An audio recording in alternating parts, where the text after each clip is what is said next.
Unity of Boulder is really founded by Myrtle and Charles Fillmore, and prayer was the most important thing with our founding fathers. And so if you have somebody that you want to pray for, Steve's going to walk around, and you can just, you've got pieces of paper in the pews. You can just put a name down. You don't have to say what the problem is or anything. And it will go onto a prayer list on Wednesday night. I will call it out, and then it will go into the prayer box for a month, and then it goes to Unity Village, Silent Unity, for another month. So it is covered in so many ways. So as he's walking around, let's sing together.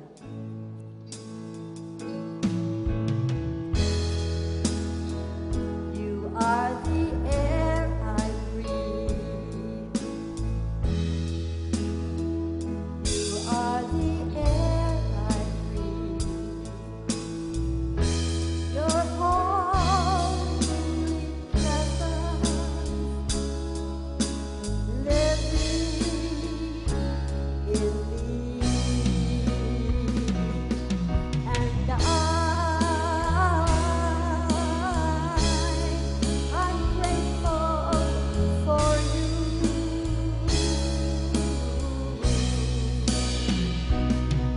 And I'm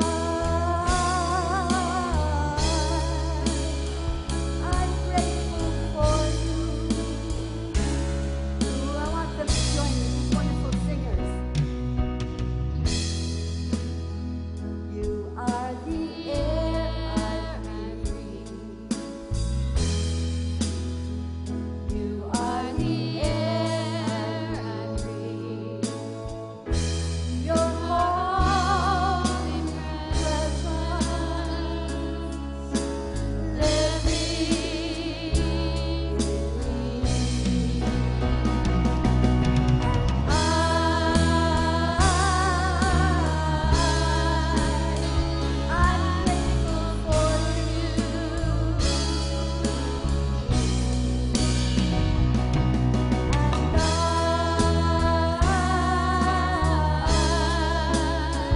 I'm grateful for I'm grateful for you. I'm grateful for you. You're wonderful.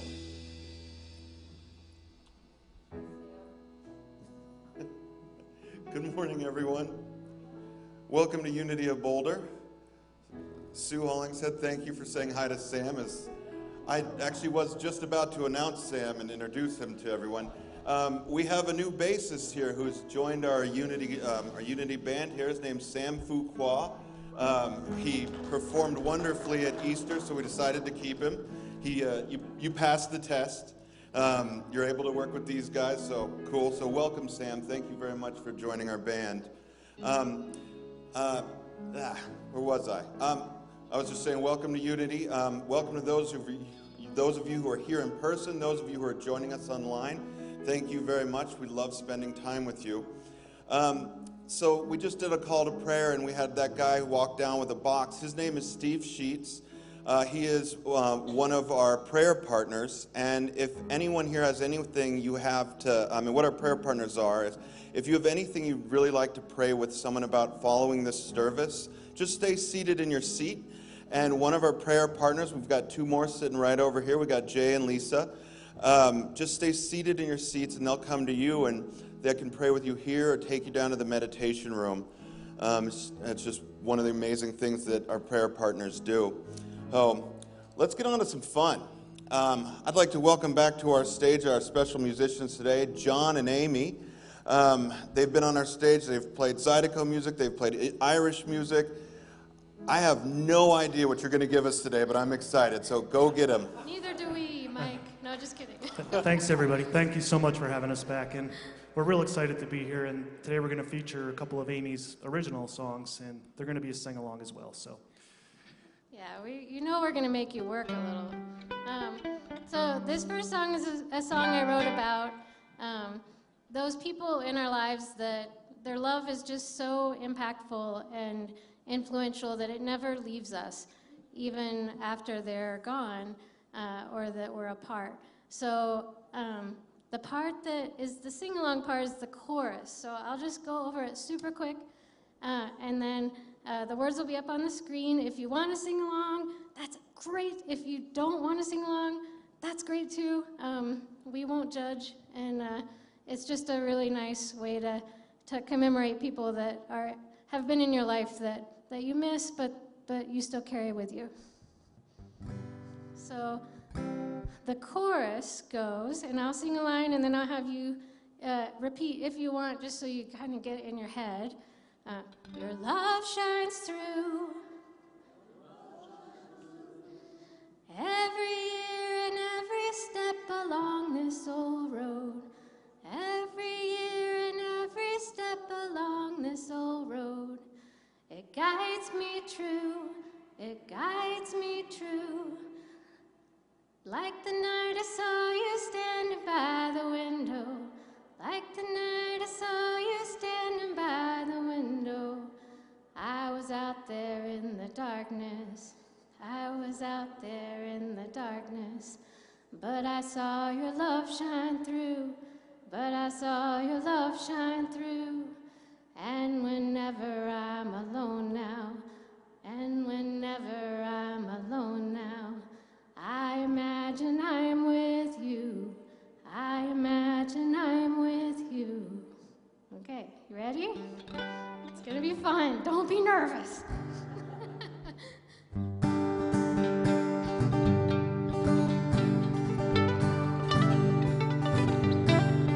It's been a hard year. Seems like nothing has turned out the way we planned. I haven't seen you in so many nights. The stars have turned to sand, and they fall right through my finger, sharp as any stone down here on land. But in the morning, all those birds will act like nothing has gone wrong. Who are they fooling, hopping through the trees and singing those old songs? It's as if they know my worries never keep me down for very long. It's as if they know your love shines through every year and every step along this old road. Good job. Finish. Guides me true. Like the night I saw you standing by the window. I was out there in the darkness, and I saw your love shine through. And whenever I'm alone now, I imagine I'm with you. Tell us about it, John.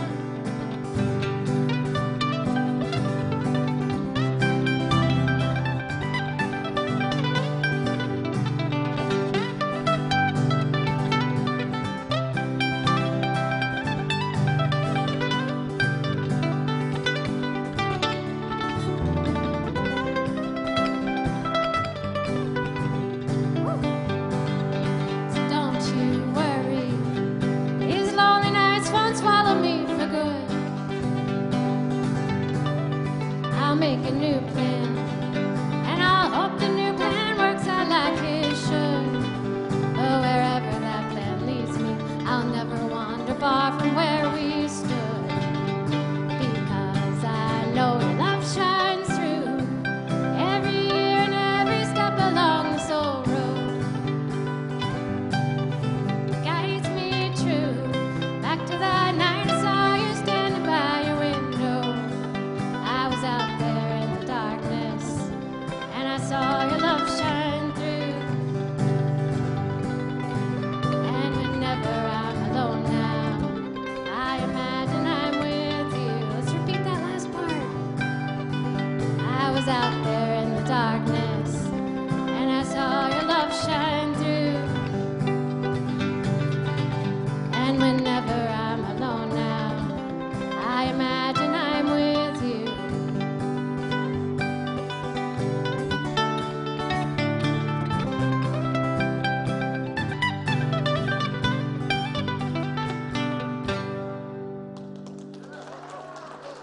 You guys were great. Thank you.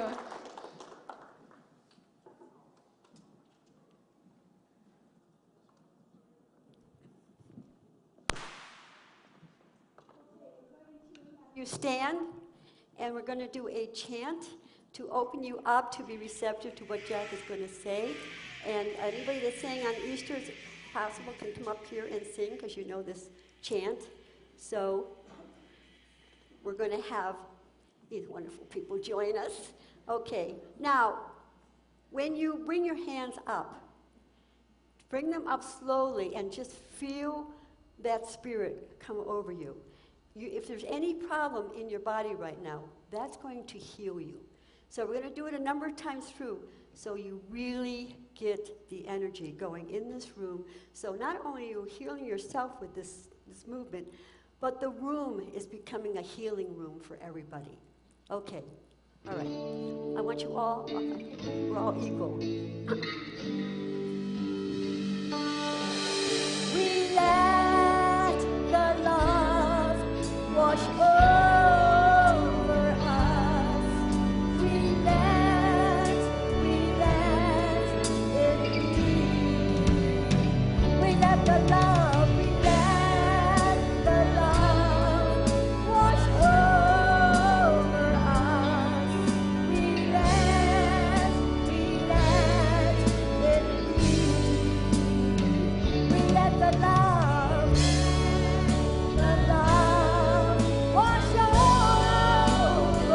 us. We let it be. We let the love wash over us. We let it be. Two more times. We let the love wash over us. We let it be. One more time. We let the love wash over us. We let it be.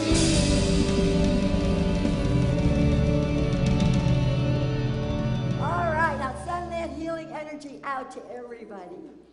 And think of any person needs prayer right now in your mind and send that out to those people. God bless you. Thank you.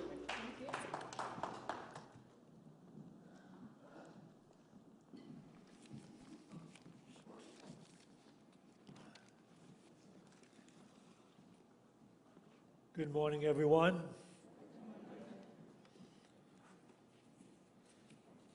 It always concerns me when we run into spring and summer because Unity people are such fair weather birds.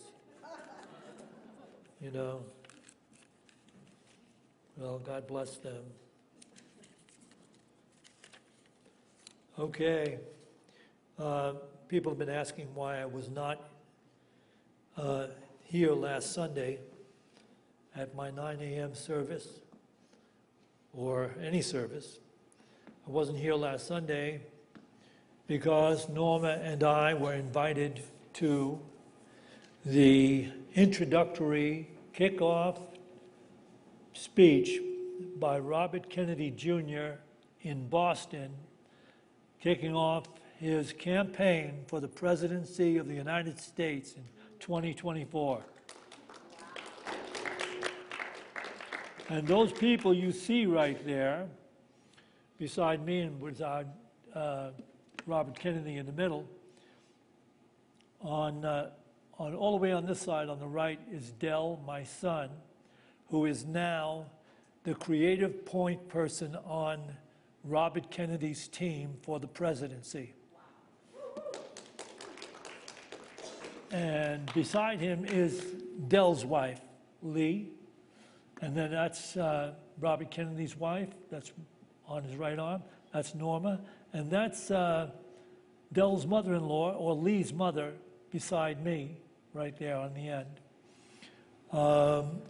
So I'm not going to wax politically because I don't give to that idea. We're not here to try to persuade anybody to vote any this way or that way, because we understand that people, especially people in Unity of Boulder, are free-thinking people, that they take in the information of life and they make their decisions from their own personal guidance.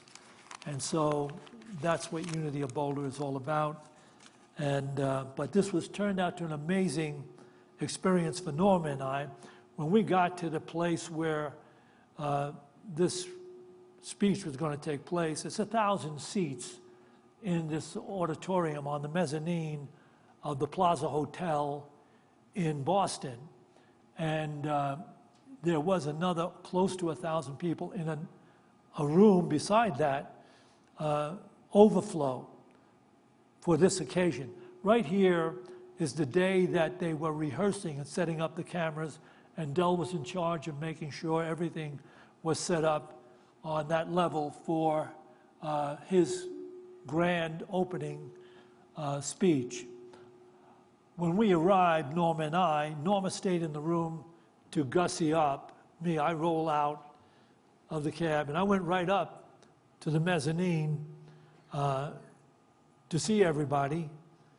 And there's a guy standing there, a security guard in a suit with one of those things in his ear. And as I'm walking toward the entrance of the mezzanine, he said, "Sir, please just stand still. What business do you have here?" I said, "I'm the king of Unity."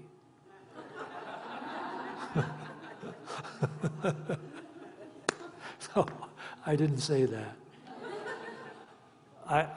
I said, well, and I pointed into the mezzanine where Del was there and he was working something out with Kennedy. And I said, I'm with him. He said, oh, you're with Robert Kennedy. I said, no, I'm with the other guy. That's my son. And then they waved him off. An interesting thing that you don't know about security, the guy standing there who will pause anybody who's going into the mezzanine, 10 feet behind him is another security guy. So that if, for some reason, there was an altercation right there, this other guy would shoot you. In other words, you might get away with doing something right there with the first guy, but the second guy will just shoot you to death right there. And there were like 20 of these security guards that worked for the one company that belongs to the guy that wrote the book on security. He works for all the top political scenes and movie stars when they do a certain event that they need security. He's the guy they call. He has, at this particular venue, he had over 20 security people all over the place. You had to go through, after this particular event, you had to go through a metal detector, and you had to get a wristband. You had to get 2 wristbands put on to say who you were and where you would be seating. And among the people being seated even, there were security people at every entrance on the elevators. There were security people that worked for this guy. Now we had the golden opportunity to fly back to Austin, Texas and spend a week with Del. We flew back in a private jet. And this was not just a 4 or 6-seater private jet. It was like a 14 or 15-seater private jet plane with some guy there that served food and the whole thing. We had great conversation. But the private jet wasn't owned by Kennedy. It was owned by the head of the security. This is a guy that he does pretty well. That's about a $30 or $40 million jet we flew back with. We had great conversations, very wonderful, insightful conversations, not all political, some of them wax spiritual. But that was a great event for us. We had the week back there at Del's place. As you may know, I don't know if you actually know, because I'm doing a series at the 9 a.m. service titled The Flaw in A Course in Miracles. And I was supposed to give the second talk last Sunday, which I couldn't give. But as part of that, everybody expected at the first talk I would point out the flaw in A Course in Miracles, and then I would make comments on it, and I would give, lecture every session after that. I would be talking about that and relating to it. But I already told people at the first Revelation talk that they will be discovering the flaw in A Course in Miracles. I will simply be lecturing on A Course in Miracles and working with the transformative concepts that remove the flaws within our own consciousness. And over the way, people will ultimately see the flaw in A Course in Miracles. But somebody already sent me a little note pointing out the flaw in A Course in Miracles. I said anybody that wants to can let me know when they believe they know what the flaw in A Course in Miracles is. Just let me know. And he sent me a card saying that he believed the flaw in A Course in Miracles comes out of this statement, I am not me. And I am being the name of God couldn't possibly be true. This statement is not the flaw in A Course in Miracles. And it'll be a lot more blatant than that when people come to realize what it is. So today I'm going to move on and continue my series, my Revelation series, on the awakening reality, which will ultimately reveal the flaw in A Course in Miracles, but more likely along the way, it will reveal the flaw in our human thinking. So can we have this first PowerPoint up there, please? This inscription exists above the entrance to the ancient Greek temple of Apollo. Back then, it did. That temple doesn't exist anymore. And it's actually these words, know thyself, all things in moderation. I suspect that people entering the ancient temple back then, really just went under it and went inside and prayed to their god, the god Apollo, for the things that they wanted, maybe healing in their life, maybe some desire they wanted fulfilled, or to deal with some problem they were experiencing. But they would walk under that entranceway and right past that whole idea of know thyself. And the same is today for people in our society, because everyone actually believes he or she knows himself or herself. But the fact is that they don't. Anyone who does know himself or herself, as this particular admonition would call us to do, would be without problems in the world. You would be without worldly concerns whatsoever. But that happens to be our goal and our destiny. What actually most people in our culture, and probably back then in the ancient Greek culture, people believed that this personality that was influenced over the years of their growing up and living under the auspices of the ego-centered concept of self, being a mind-encapsulated body, was the definition of self for them, as it is for most people today in our Western culture. That self is not the self that this is speaking to. So when people believe they know themselves, what they know is their particular collection of concepts and beliefs that they were influenced by as they collected their ego-centered consciousness and definition of life. To come into that amazing, beautiful, transformative awareness of self requires one becoming introspective and honestly aware of their own consciousness in relationship to life. Because if one becomes aware of his or her own consciousness to the point of being honest without a flaw, each person will discover that happiness, peace, love, joy do not derive from the intellectual, ego-centered thinking of the world.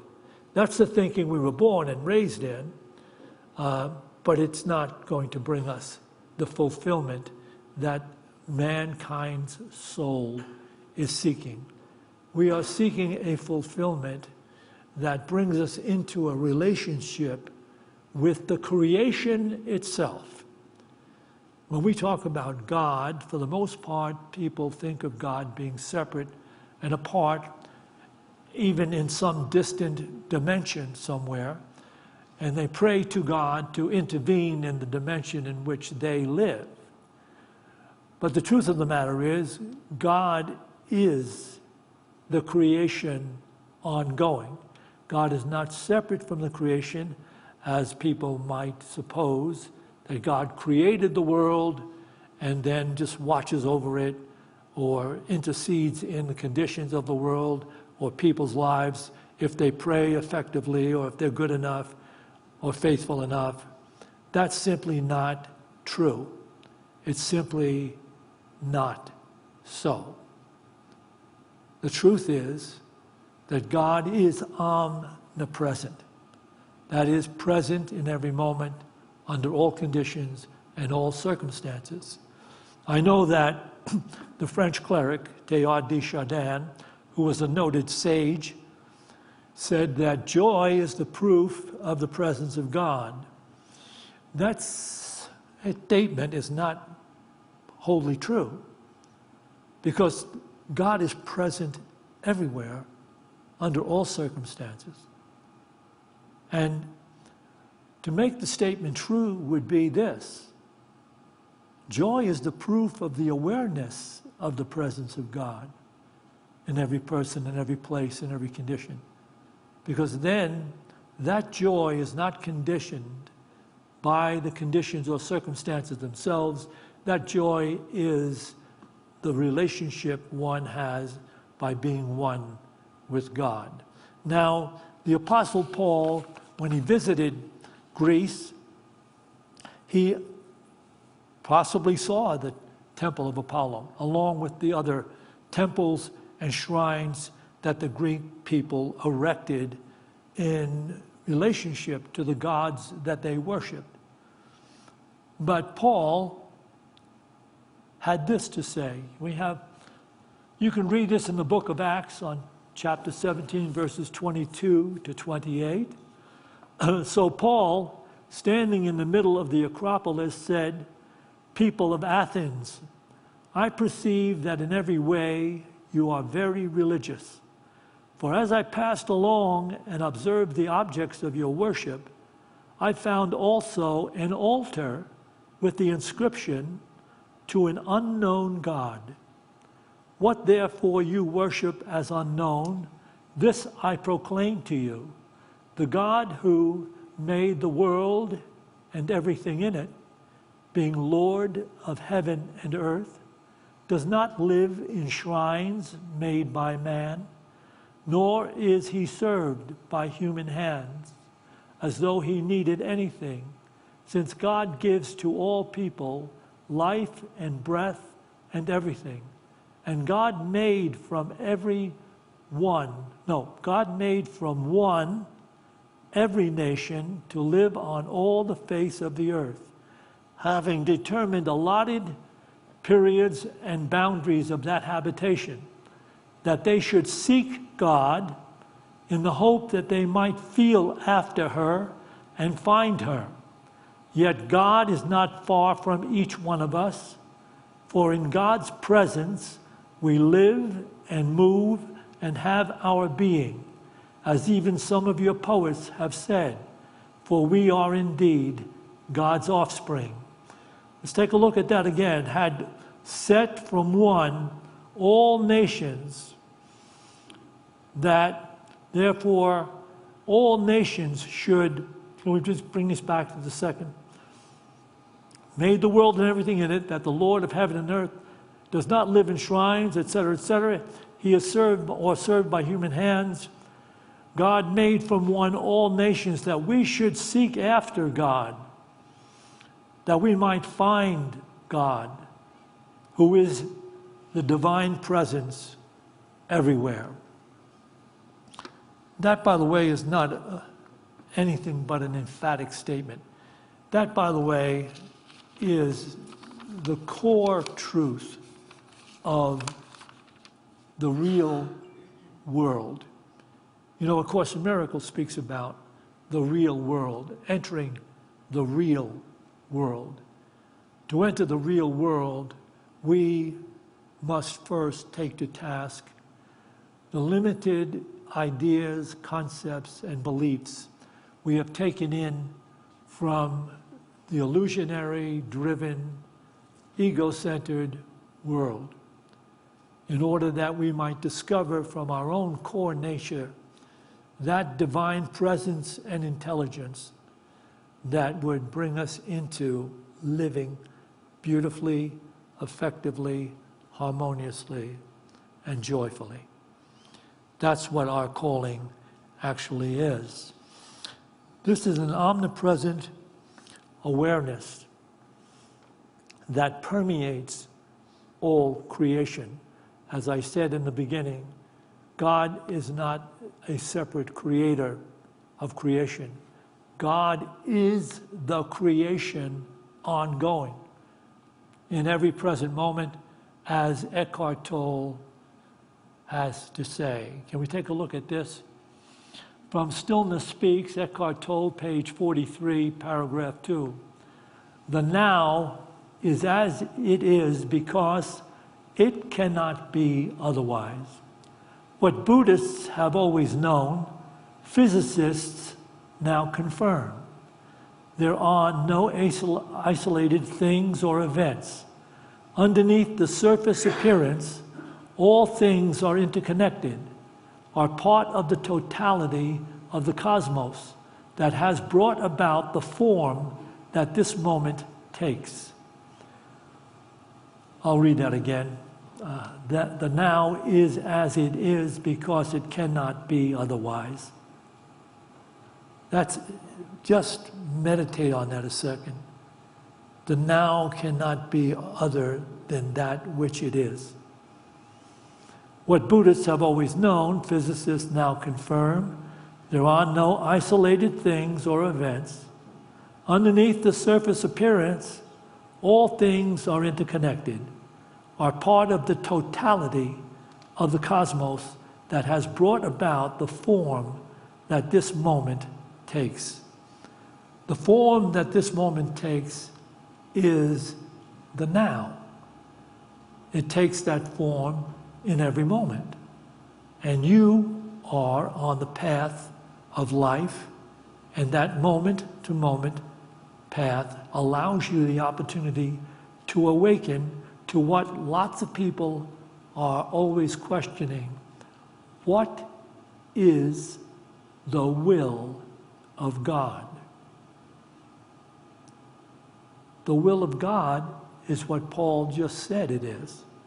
That you would feel after, that is, take to task your own awareness and not feel alienated in so many situations, resisting so many conditions and circumstances, that you have no real harmony, you're not able to bestow unconditional peace or love because you have this illusionary concept of self, and that you actually are a separate, objective observer on the path of life, which you are not.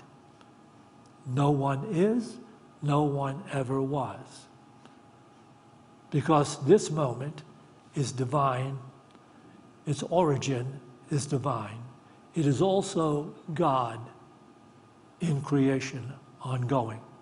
So, if we were to do the will of God, would be to become so open in consciousness as to flow with the moment and do that which the moment would relate to you is appropriate.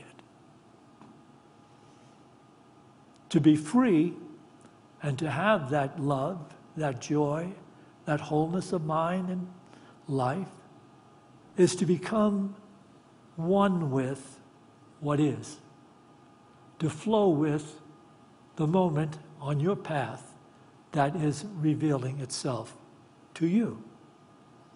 And in doing that, you would feel yourself entering in to this divine state where the core nature of you, which is made in the image and likeness of God, would begin to move consciously in you. And all the resistance that you have to being and allowing and flowing would begin to dissolve. You would be free in the moment to moment, ongoing expression of the will of God. That's a high calling, but it is the true calling of anyone and everyone who wants to come to reality or the true life. The ego-centered idea of life, filled with its incredible advances in technology, the promise of freedom from technology, please let me say this to you, that's not going to ever happen. Technology will never lead us there because we are divine in origin, going through a human experience.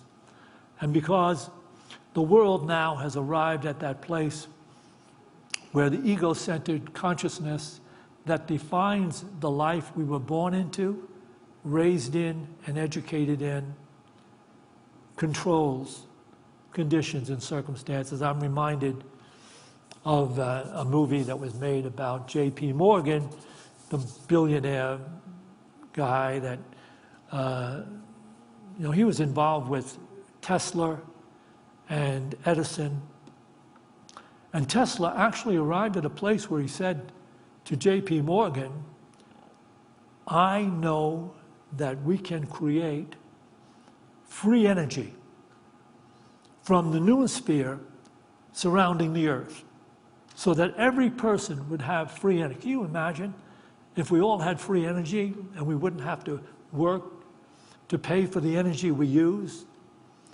And Tesla had an understanding of how to do that.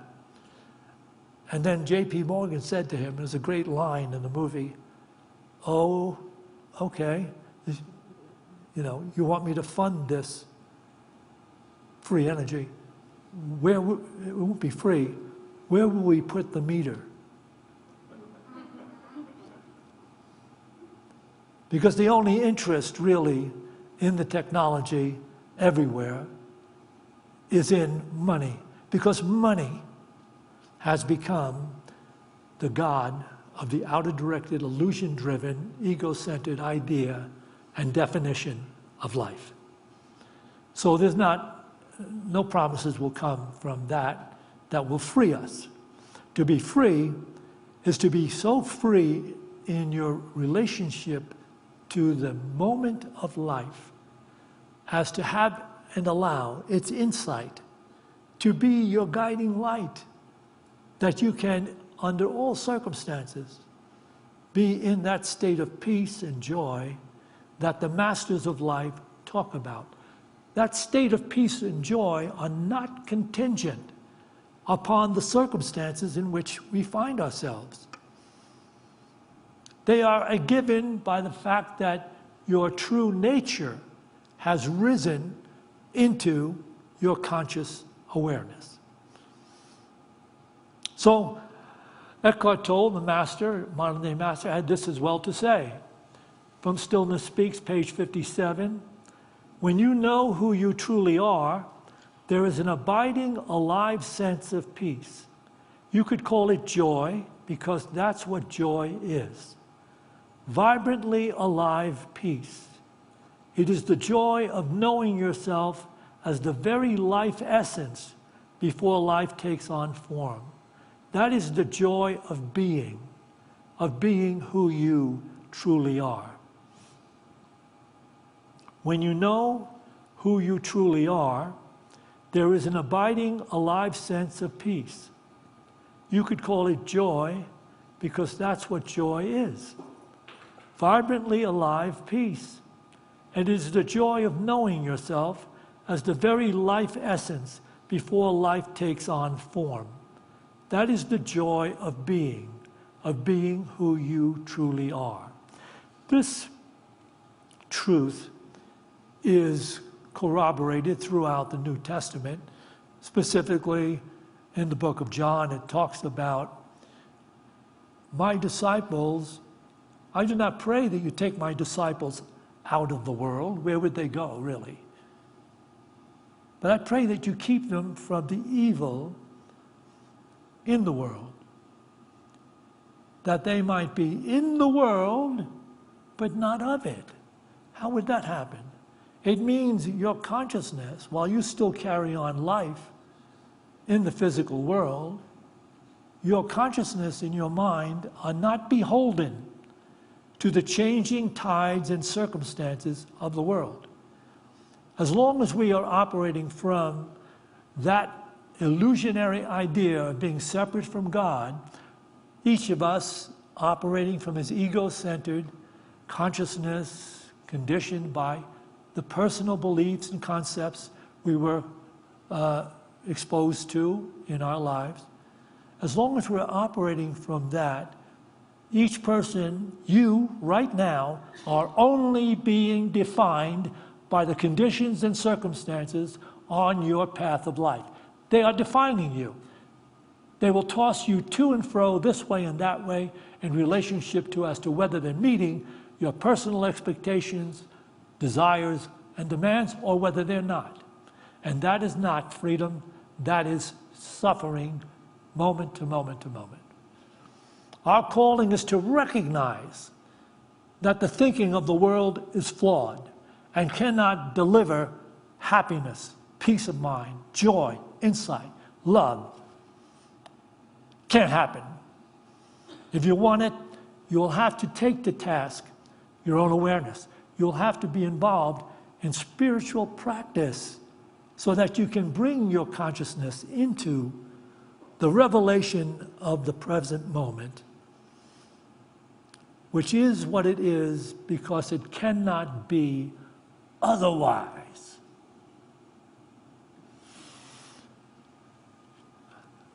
And so,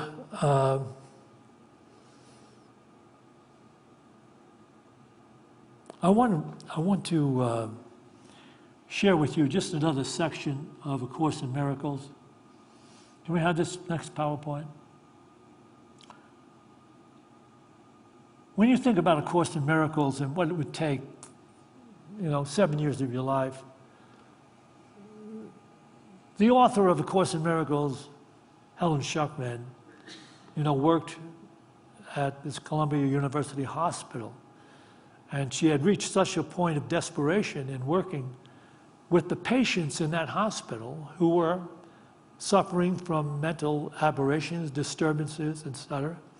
She went to her boss, who was the head of the program, and she said to Thedford, it's not working. The staff here are as crazy as the people they're trying to help. And she said, there has to be another way. He said to her, why don't you meditate on that? Think about that and let's talk about it. And so that's how A Course in Miracles came into being. She started to have dreams that indicated to her another reality. And so this is her work, 7 years without receiving a penny for this work, this international work. To be wholehearted, you must be happy. That comes directly from the cosmic consciousness and intelligence we recognize to be God. To be wholehearted, you must be happy. If fear and love cannot coexist, and if it is impossible to be wholly fearful and remain alive, the only possible whole state is that of love. There is no difference between love and joy. Therefore, the only possible whole state is the wholly joyous.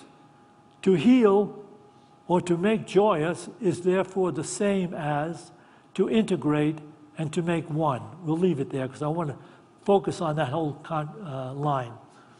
To make one integrated in the awareness that there is one presence, one power, one intelligence in all the universe, and it is God, the omnipresent one in all things.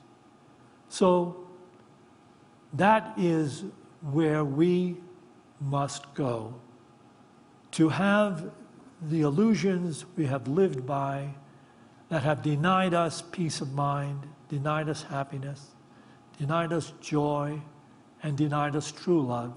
We have to go to that which is true love, true intelligence, true joy. And so to do that, we are going to participate in spiritual practice. The spiritual practice of meditating, aligning our consciousness with that truth, and then learning to carry that with us into our lives, on our path of life, moment to moment to moment, to ultimately become an emissary of the divine truth. There is, think about this. Now, I just said there is. Do this in yourself.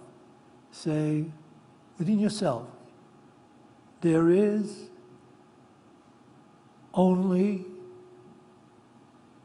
God.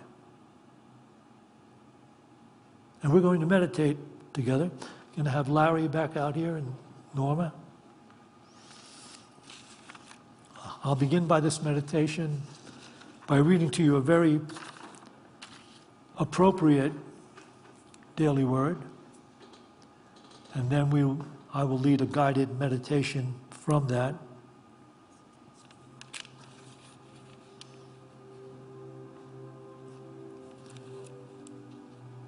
Just take a couple of deep breaths, close your eyes, and allow. Allow. Allow. I am on holy ground wherever I am. The world can feel like a cold,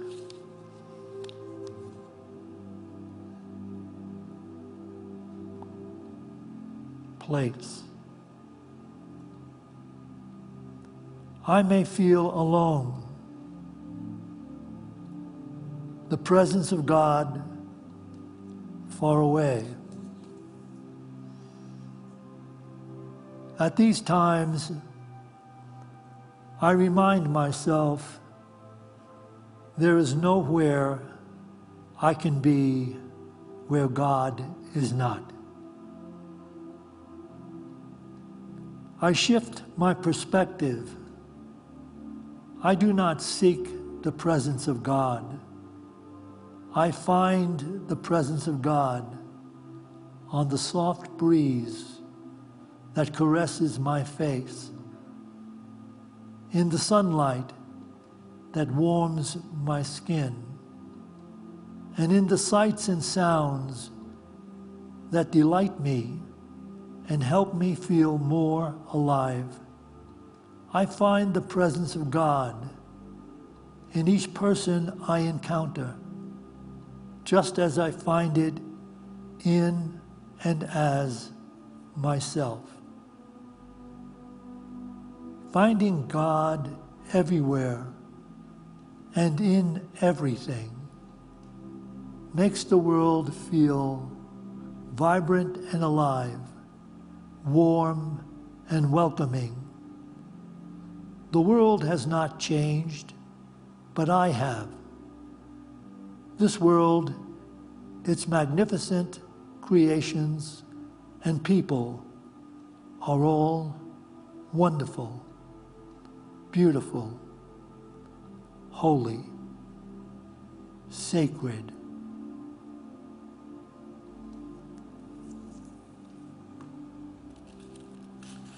Only believe. Love heals.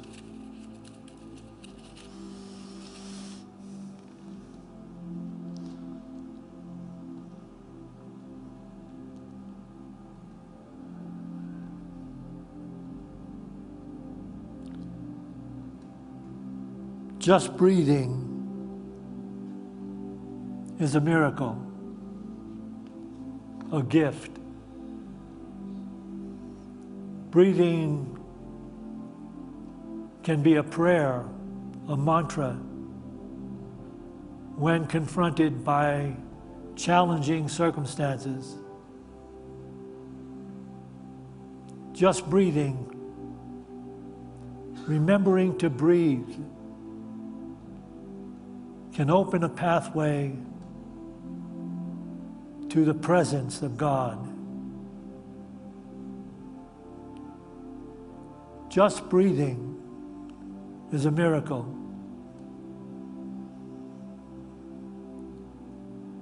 It is a prayer, a mantra,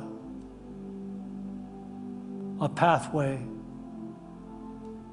to recognizing the presence of God as love. Just breathing is a miracle, a gift. Remembering to breathe when any grievance arises in consciousness.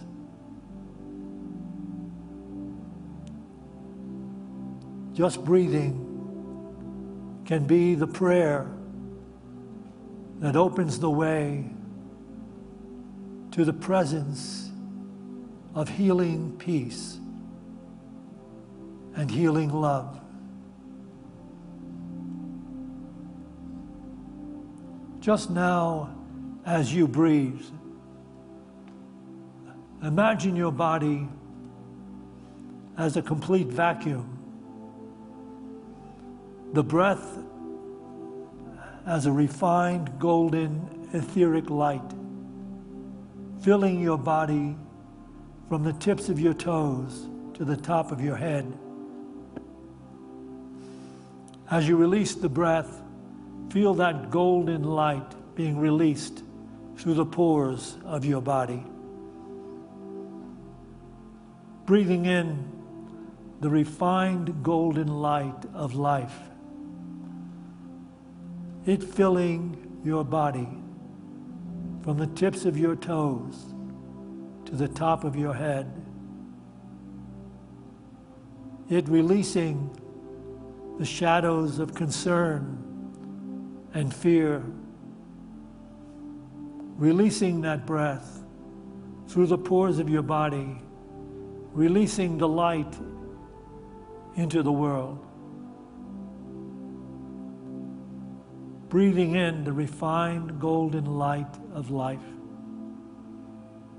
It filling your body from the tips of your toes to the top of your head.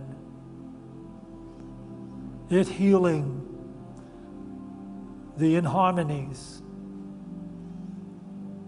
within your cells, your organs, your bones, your body. And you release the light through the pores of your body into the world. Breathing in the refined golden light of life, feeling buoyant and free of your mental concerns, feeling joy, peace, and wholeness as you release the light through the pores of your body into the world. Coming into the revelation, joining the revelation as the words of life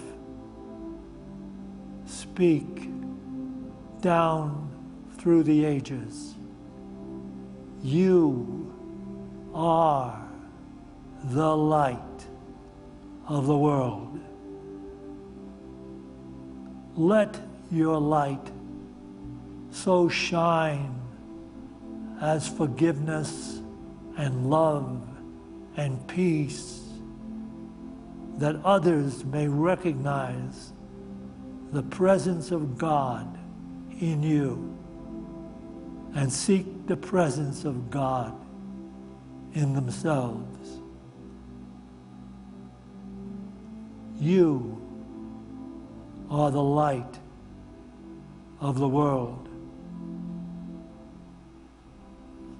Let your light of love, forgiveness, peace, so shine that others may recognize the presence of God in you and seek the presence of God in themselves.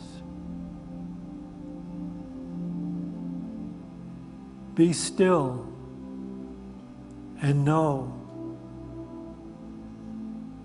that God is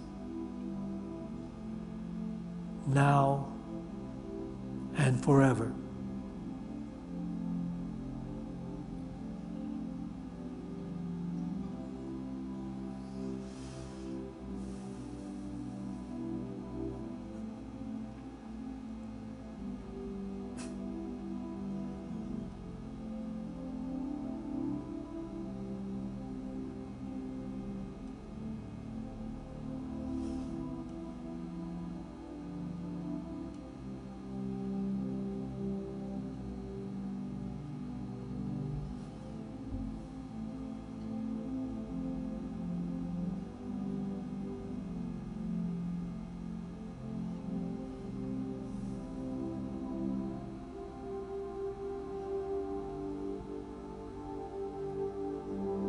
Only believe. Love heals. Love, pure love heals.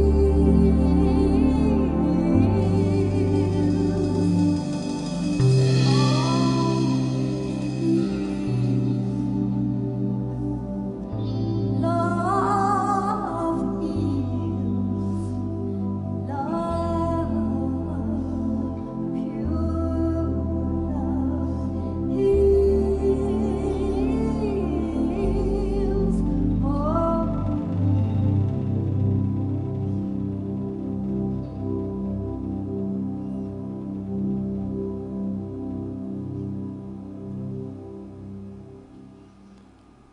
As we go forth from this meditation to those places we occupy in time and space, let us go forth with a greater determination to be awake in the process of living. For this opportunity in every moment, we give thanks in the name and the power of that presence that we have understood is the Christ within. To this we say, thank you. Amen.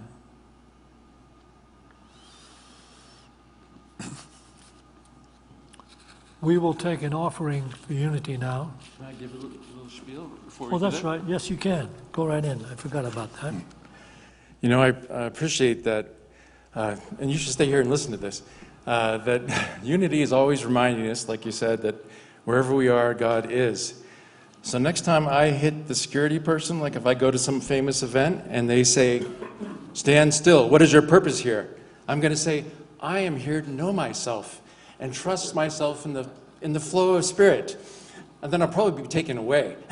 Right, in handcuffs. But he was asking us to peace, be still, and know God. There you go. So this is your opportunity to trust that you are in the flow of spirit by donating to this community.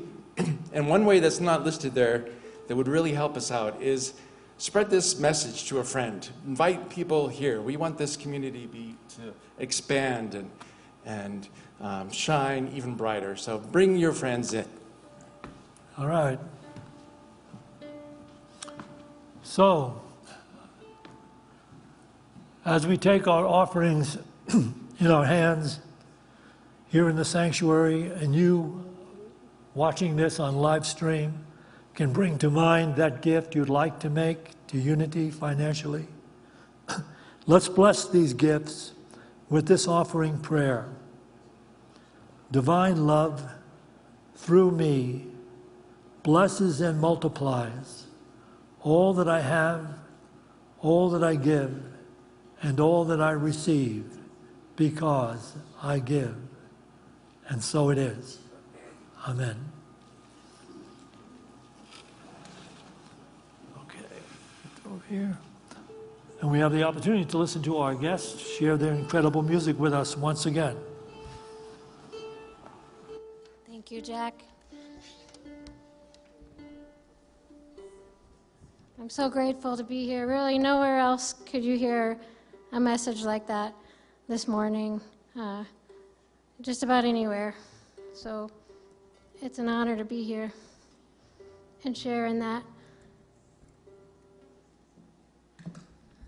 So this song is one I wrote about that dark night of the soul when you're caught up in these conditions and these moments of suffering and sort of waiting and hanging on for the sunrise and that sense of love to find you. It's about not giving up.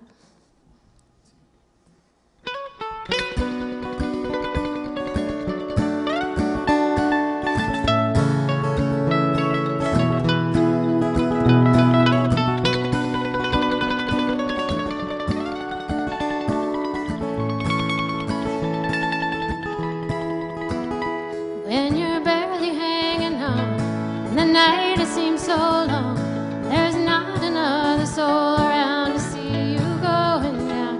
Just remember where you are, walk outside and find the stars.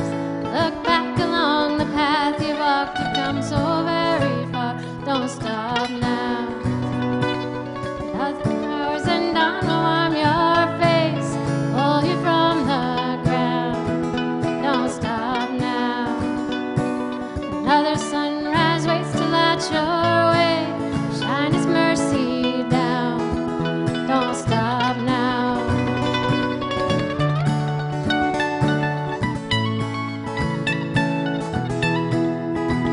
Don't stop now.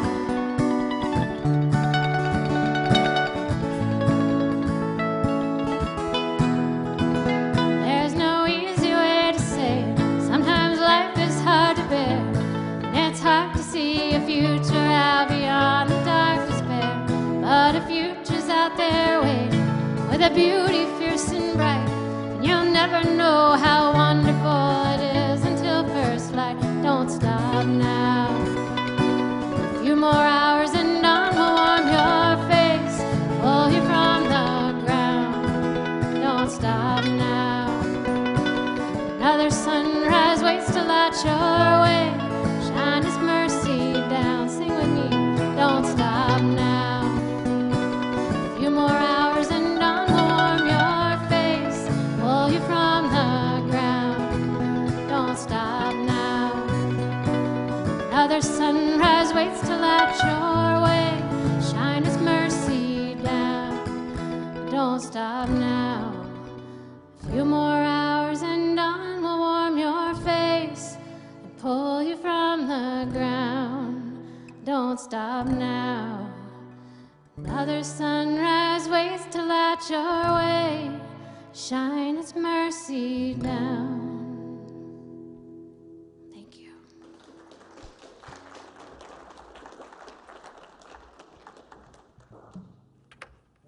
Don and Amy for sharing that incredible music with us. They will be back. Okay. It's time to have our closing benediction song. We're doing I Release? Yeah. Okay. Come join us. I release and I let go. All right, get in touch with this. I release and I let go. I let the Spirit run my life, and my heart is open wide. Yes, I'm only here for God. No more struggle.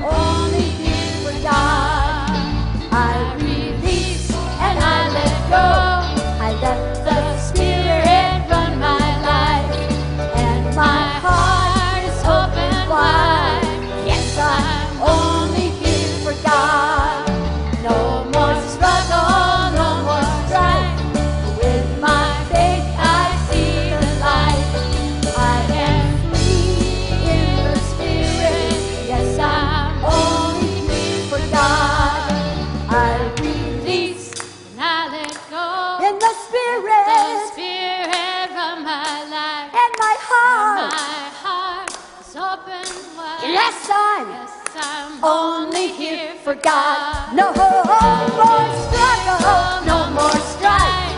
With my faith I see the light. I am free in the spirit. Yes, I'm only here for God. Yes, I'm only here for God. Yes, I'm only here for God. Yes! You were great.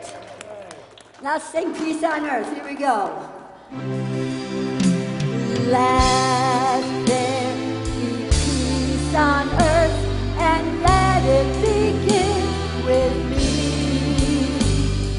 Let there be peace on earth, the peace that was meant to be, with God as creator, family all our let me walk with my family in perfect harmony. Let peace begin with me. Let this be the moment now. With every step I take, let this be my joy of mine. To take and live in peace eternally. Let there be peace on earth, and let it begin with me. Yes. Time out, time out.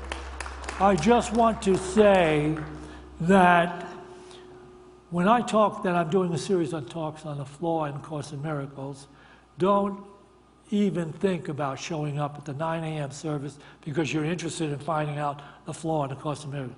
Let me say something to you. I'm always in touch with Santisha, who lives the truth that she shares every single day in such a magnificent way that she actually understands. She actually understands where the flaw in the Course in Miracles is. And when I get around to having revealed that flaw, then I will allow her to speak it as I share it at the 9 a.m. service. Don't even come up, don't even leave this second service to try the 9 a.m. service. It will be useless to you because beside the fact that both services have been tested and the 9 a.m. service has a higher IQ by 30 points. All right, so enjoy this day. If you want to pray with someone about a particular challenge, just remain seated. Our prayer partners will come and pray with you, take you downstairs to our meditation rooms. Have a great one. We have a discussion group in the back. When you get your treats, you can meet us in the back for the discussion circle on anything I said today or about Unity in general. Thank you.